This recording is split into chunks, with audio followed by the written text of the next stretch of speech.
Nagkasundo mga senador na tutulan ng People's Initiative para sa pagsusulong na amyandan po ang 1987 Constitution.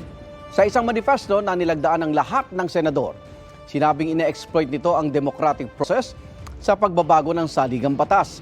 Dahil joint voting ang Kongreso sa ganitong paraan, mawawalan daw ng bisa ang boto ng Senado dahil sa dami ng mga miyembro ng Kamara. Sabi rin ng ilang senador, dapat ipatigil na ng liderato ng Kamara ang pagpapapirma sa People's Initiative.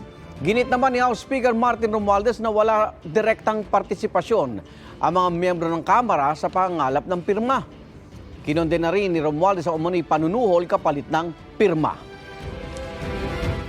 We've gotten thousands of complaints, pictures, etc.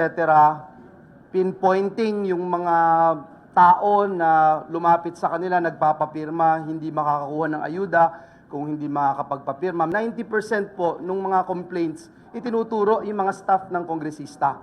It will change or destabilize rather the principle of bicameralism in our system of checks and balances. This Senate of the people will not allow itself to be silenced.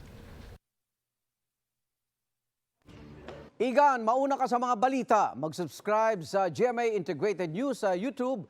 Sa mga kapuso abroad, subaybayan nyo kami sa GMA Pinoy TV at sa www.gmanews.tv.